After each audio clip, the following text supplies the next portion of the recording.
All right, the question I ask myself every single year that I'm about to ask you is, how are you going to make this year awesome? Better than ever. How are you going to make this year your favorite year that you've had?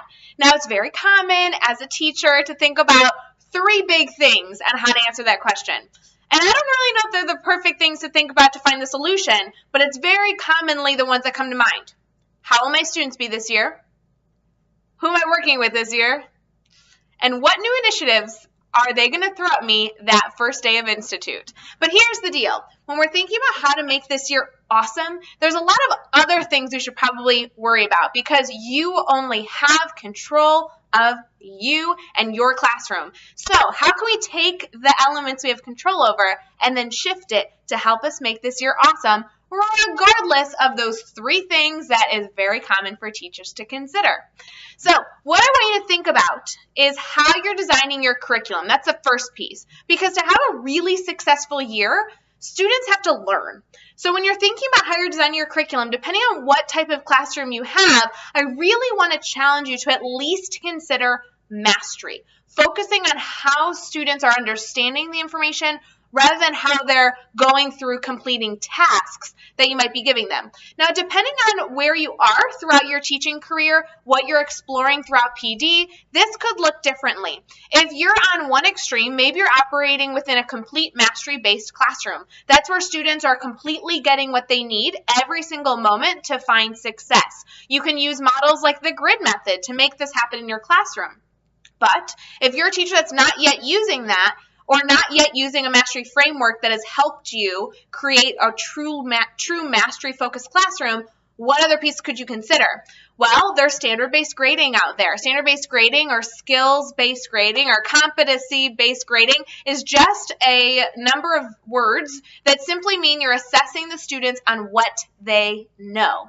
Now, there are 2 or 3 different elements and ways to do this, but overall, it's a philosophy, right? You're trying to assess the students on their knowledge base rather than task completion. So one element is that mastery piece, where you're trying to design learning experiences for your students that assess what they know. And then the other element's kind of like the grading element. How are you going to grade what they know? And then how do those come together?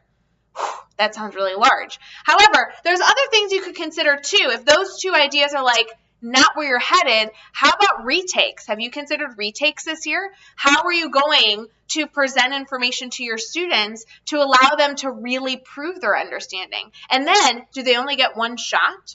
Or are you going to give them multiple opportunities to prove mastery? Mastery focus is a huge element of how to make a year successful because it's a big shift for teachers. You're really asking yourself, what is school all about? Is school about as a teacher standing in front of the room and just delivering content? Because I hate to tell you, if your job is simply just to stand in the front of the room and deliver content, we're going to be outdated so fast because Google is going to catch up because they deliver content. No.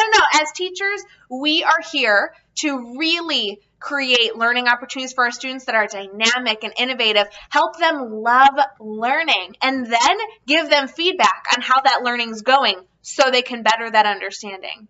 So as you're going through and trying to figure out how your year is going to be the best year ever, I really do want you to consider that mastery focus. And whether you're doing something small, like considering retakes, or something large, like really redoing your classroom to foster a mastery focus, that is a huge piece to really helping yourself have the best year ever.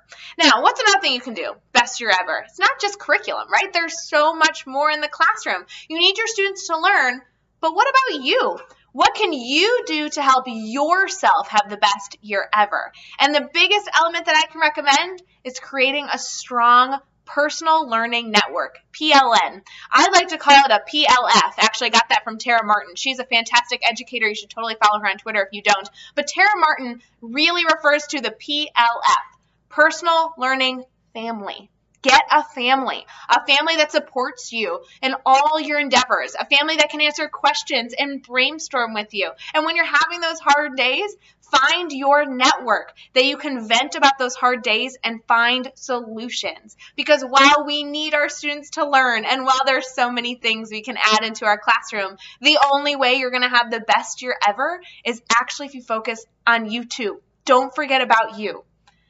I hope you have the best year ever, thinking about those two things, your students and how they're going to start really taking ownership over their learning through mastery-focused classrooms, and you. How can we support you in having the best year ever?